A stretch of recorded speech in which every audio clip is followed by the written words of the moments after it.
What is going on, everybody? Today we're going to break down the tape of both Mykel Williams as well as Alfred Collins and break down some of what we've seen from these guys against the Rams, some of the snaps from previous games as well. Both guys have flashed a little bit for the 49ers. Now both guys are raw, they have to continue to develop, but they've definitely shown a lot of upside, and we're going to talk about some of what we've seen. And we'll start with Mykel Williams first and foremost. And I want to talk about some of what this guy has shown us on tape. You know, Williams is raw as a pass rusher, but from an athletic profile, he's showing so much potential and upside. And another thing I have noticed, and I want to just state this before we even get into this video, is that Williams looks a lot better on the inside. And I don't know if it's because he's so athletic and he's so quick. He's able to generate pressure and make plays from the inside. And I understand he's a defensive end, but just want to throw it out there that he makes a ton of plays from the inside. And I'll show you guys some of those snaps here. On this one here, he's going to generate a little bit of pressure. He does win, but he also does miss something that he's trying to do as a defensive end. And I want to show it to you guys. So obviously he generates pressure at the end of this. You know, he's right there, almost is able to get to the quarterback before he throws this pass. But I want you guys to watch what Williams is going to do. So the left tackle here is going to get the left arm into Williams. He's going to try to lock it out to try to anchor against Williams and shut him down. Williams with his right arm is going to try to fork up that arm of the left tackle, the left arm specifically. If you guys watch here closely, he tries it. It doesn't really work. And a fork move, if you guys don't know what it is basically a way that defensive ends remove leverage that offensive tackles have. And it's used mostly when you're trying to bull rush or long arm, which is exactly what Williams is trying to do on this one. And these are the little things that he'll have to continue to develop and work on and just kind of get better at, right? It's things like forking a guy, and it's things like, you know, making your hezzy move work just a little bit more. You know, on this one here, if you guys look at the beginning of the pass rush, as soon as he gets out of his stance, he's going to fake an inside move on this one. Watch the movement. You know, he's going fake inside, and then he's going to end up jumping outside. And I think he's trying to swipe as well, and the swipe move doesn't really work. And then he tries forking. That doesn't really work either. So again, just development from a guy like Williams. But there are flashes. On this one here, he does a pretty nice job. Now, the play is going to pop for 6 yards, but Williams does a great job being disruptive. One of the things Robert Saleh does a lot is utilize light boxes. What that means is essentially you're not going to stack the box.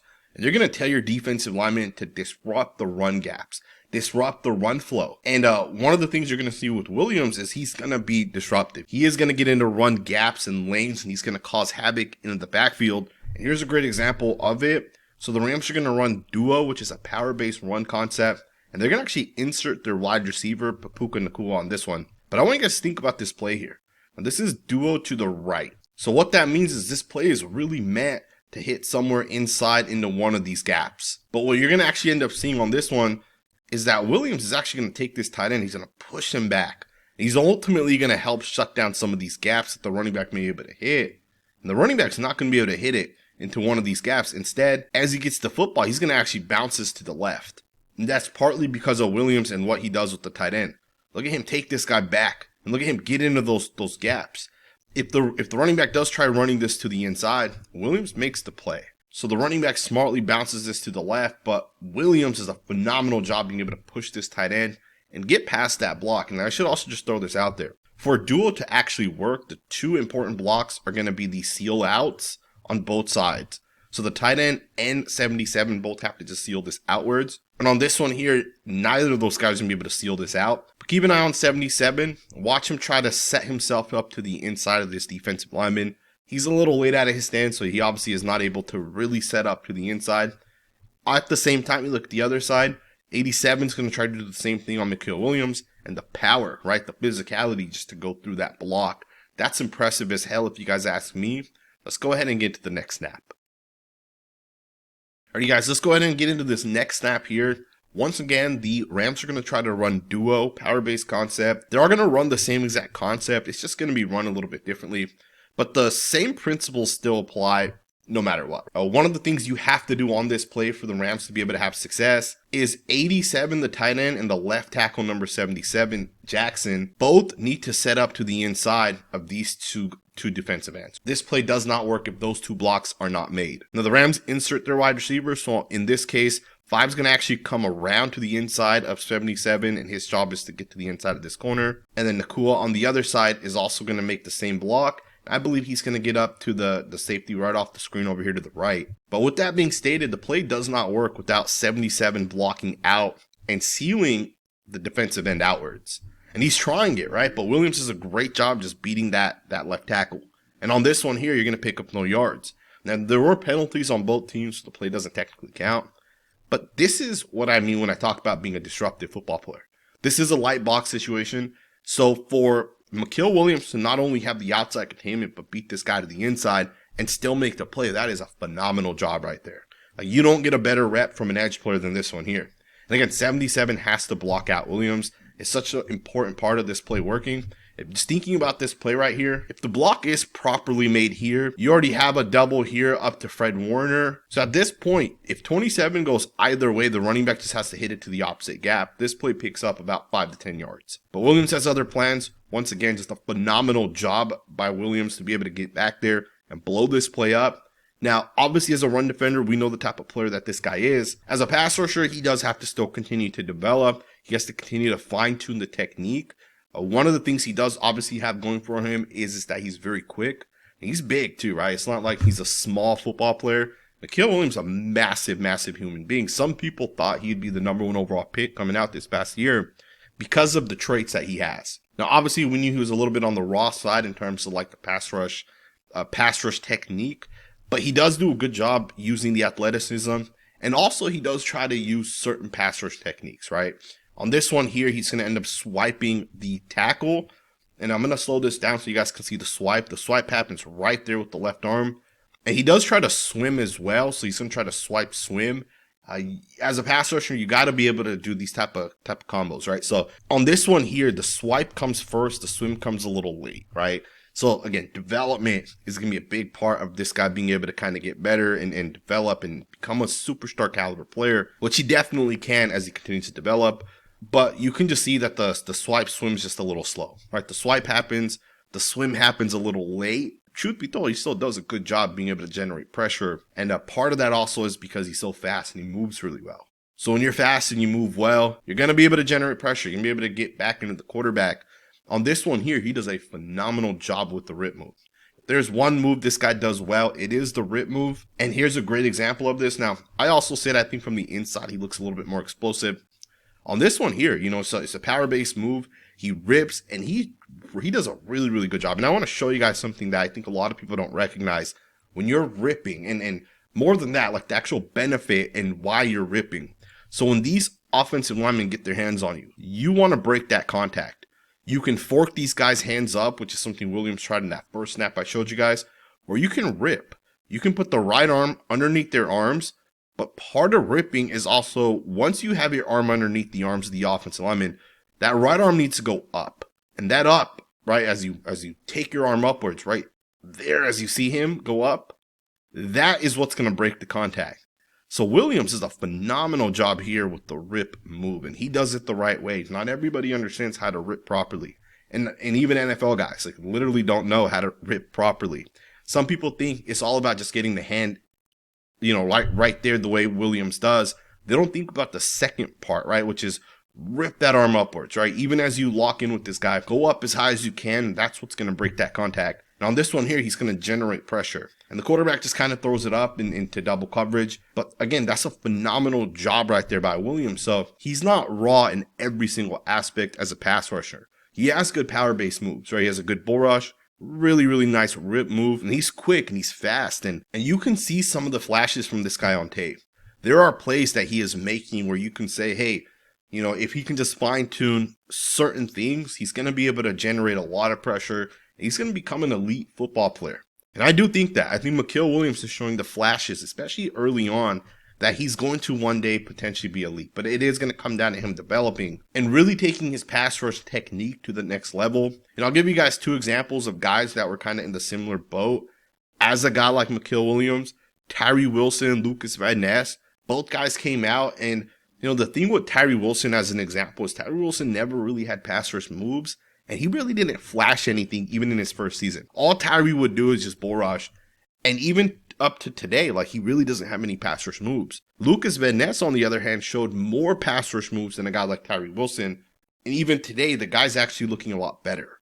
he's actually going to become a good football player that's productive. As opposed to Tyree Wilson, I think he's going to end up busting out. But Williams is a lot closer to a guy like Lucas Van Ness. And truth be told, I think he's probably more advanced than a guy like Van Ness when he kind of came out as a rookie. You see plays like this. On this one here, he's going to end up going to the bull rush. And then from the bull rush, he's going to end up swiping and then he's going to rip. But the rip move is really just to quickly break the contact to generate pressure. It's not like a real rip move. But again, he does understand as a pass rusher some of what he has to do. Overall, I really like what we're seeing from Williams. And I do want to talk a little bit about the other rookie defensive lineman, Collins. Collins, to me, has looked really, really impressive. Now, I personally do think Collins is ahead of Mykel Williams, especially as a pass rusher. There are moves this guy actually goes through that you can watch on tape, like this one, for example. He's going to do a pretty good job with the bull rush initially, right, the power move. And then he's going to actually pair it up with the swim move. He's going to pair up a bull rush to swim, which is essentially going to be a push-pull. And he's going to do a good job. And he's going up against one of the best guards in the NFL in Kevin Dotson. But just look at the move here. All right, bull rush to start this, right, the push. And then he's going to pull him. And then the left arm's going to come over the top. That's a real winning rep right there. That's real pressure you're getting on the quarterback. That's against an elite offensive lineman. And also, I do want to throw this out there. Collins hasn't played a lot of snaps, right? Over the first 5 games of the season, he's only played 130 snaps. So he's not playing a lot of snaps. He's not having a lot of opportunities to kind of get into the flow of a game. And he's obviously a really young football player, so it makes sense that you don't want to throw too much at him. You want to kind of bring him on slowly. The New England Patriots did the same exact thing with Christian Barmore. The Eagles did the same thing with Jalen Carter. With defensive tackles, you don't generally want them to play like 50 snaps a game if you don't have to, right? And with Collins, it's obviously not happening right now. But I do think he'll start to flash more as he gets more opportunities. Because right now, he's not getting those opportunities. And that's not a bad thing, right? Obviously, the 49ers defense is really, really good this season. Obviously, Robert Saleh is probably a huge part of that. Phenomenal defensive coordinator. But you are seeing flashes on tape. And we'll go through a bunch of different plays from this guy. On this one here, he's going to initially get the double team. And just look at how he's going to pull Dotson forward once again. Right? Similar move to the last play. He's going to pull him forward. Left arm's going to come over the top. I mean, that is a winning rep. And keep in mind, you got a bunch of other guys that are kind of out there on this one. And he's the only guy that's actually winning, right? Actually generating pressure. Again, just a really nice job to be able to take on the double team, recognize this is not actually a run play, and then get into that pass rush mode, generate that pressure. Obviously, this one's an incomplete pass, as is this next one. And this next one, more than anything, this one's 3rd and 1. This is a moment you want to get off the field, and the 49ers get off the field, and they force a punt. And they end up going downfield and kicking a field goal on the very next drive right after they force this punt. And once again, Collins just generating a little bit of pressure, right? Being able to beat the guy in front of him. And he's not the first guy that ends up getting in there. This is the play that Williams ends up beating. He kind of splits the double team. You guys remember we broke this play down earlier. But just looking at Collins, man, once again, going up against arguably one of the best guards in the NFL. And this one's impressive because on this one, he's not going to do the push-pull. Instead, he's going to just react to Kevin Dotson. Dotson's going to get the hands out there to punch Collins. Collins is actually going to end up just swiping with the right arm and then bringing the left arm over the top. Now, Dotson does do a pretty good job recovering and catching Collins from actually generating pressure. But this is a really nice counter to Dotson's punch. Right, Dotson's going to try to get the left arm in there. And then you see that right arm come around, punches. And as he punches, you see Dotson ends up leaning forward. And Collins obviously brings the left arm over the top as well. So again, this is not one of those push pulls, then he swims. This is more of a swipe, swim over the top. Really, really nice job on 3rd and 1. And of course, arguably the play of the game for the San Francisco 49ers defense, the play that helps win the game. Now, obviously the Rams end up still getting a field goal after this play. They get the ball back, they get a field goal, but this play saves a touchdown. And this play helps win the game for the 49ers. And the impressive part for me is the fact that he was double teamed on this play. Right? It's not like this guy was in a single one-on-one situation and he beats one guy. As you guys will see right here, he's actually going to be double teamed by the center and guard, and he's going to split that. He's going to get in the backfield, and he's going to punch the ball out. To me, that is a phenomenal play by Alfred Collins. Like, it does not get better than this right here. And again, scores 20-23. He forced the fumble. Yes, the Rams get a 3-and-out, and they end up getting into field goal range, and it sends the game into overtime. But if they score a touchdown here, it's not guaranteed that the 49ers win this game, because the 49ers in that instance would have had to score a touchdown. There's only about a minute left. So once again, just a phenomenal job by Collins. Look at the leverage that this guy plays with. Look at how low he ends up staying, and then just the power, the physicality to be able to punch the ball out as well. I'm telling you guys, I think Collins, and even Williams as well, but I think Collins has so much upside and potential, and I think he's going to end up becoming a really good defensive tackle. And I know some Niner fans were disappointed when the Niners drafted him, because obviously he was drafted fairly high, but he's not as raw as a guy like Williams, right? Like, Collins has real upside. And I think as he continues to develop and he continues to get more snaps, he's going to start having 6, 7, 8 sack type of seasons. Really nice pass rush once again here. Now, before we move forward, I want to just take the next 60 seconds to talk to you guys about today's sponsor, ProfitX. This is America's #1 sports prediction market. ProfitX is peer-to-peer, so you'll be playing against real users as opposed to traditional sports books where you'll be playing against the house. This means that ProfitX is going to give you much better odds. If you guys want to make picks on the NFL, ProfitX has you covered. But if you're like me and you want to make picks on multiple other sports, ProfitX has you taken care of there as well. From the Ryder Cup to the Premier League, ProfitX has pretty much every major sport. And one of my favorite parts about this platform is that if the odds don't already exist that you want on any given player, you can basically just request it. ProfitX will make it happen. And if you use my link to go sign up right now, ProfitX is going to give you $200 in free money. For every dollar that you put into ProfitX, they will essentially match it. So make sure you guys go check out the link down in the comments below. Let's get right back into the content. Really nice pass rush once again here. Talk about having a real pass rush plan. So Collins is going to try to actually go to the outside. It's not going to work. The guard's going to end up catching him. And then look at him end up coming back to the inside. You can see he's going to try to force this guy upfield. He's going to try to pull him forward. It's not going to work. He's going to try it right there. Doesn't really work, but he does a great job. As the guard has his hands into Collins, he's going to do a great job with the double hand swipe right there. And that double hand swipe is going to break the contact. Really nice job. Double hand swipe to swim. And he's right there. Obviously he doesn't get the sack. But I love being able to watch guys use their hands. I think is a very important part of being a good defensive lineman. You can watch guys early on in their careers. Guys like Jonathan Grenard, guys like Malcolm Kuntz, guys like Austin Booker. These are guys that don't play in the first 2-3 years of their NFL careers, but you can see the traits and the flashes, and then they end up becoming top 10 pass rushers. And I'm not saying like Alfred Collins can be a top 10 pass rusher, but my point is you can see flashes. When a guy's doing little things like hezzying, right? The way you're going to see on this one. He's going to hezzy out of his stance. He's going to generate pressure. And he's essentially going to split the double team on this one. Watch Collins here. Watch him get out of his stance and then watch him fake inside, outside, inside, outside. Right? That fake little move right there is called the hezzy move. And then with that, he's also going to pair it up with the swim move. Now, obviously 75 is right there to double team, but he's going to get even off that block as well, generate that pressure. He's going to take a massive hit on the quarterback. And do keep in mind, Collins isn't playing a lot of snaps right now, but his impact is still felt. Look at this play here. Look at him just try to toss this center out of the gap. Look at this. Bam. Phenomenal job right there by Collins. Now, technically the play is going to end up getting stopped, but you just see that power, that physicality, the movement. You see the technique, the leverage. I'm pretty confident that Collins is going to end up becoming a really, really good defensive tackle. And don't sleep on Texas defensive linemen. Last year, Byron Murphy, Tavondre Sweat were both top 2-round guys, as was Collins this year.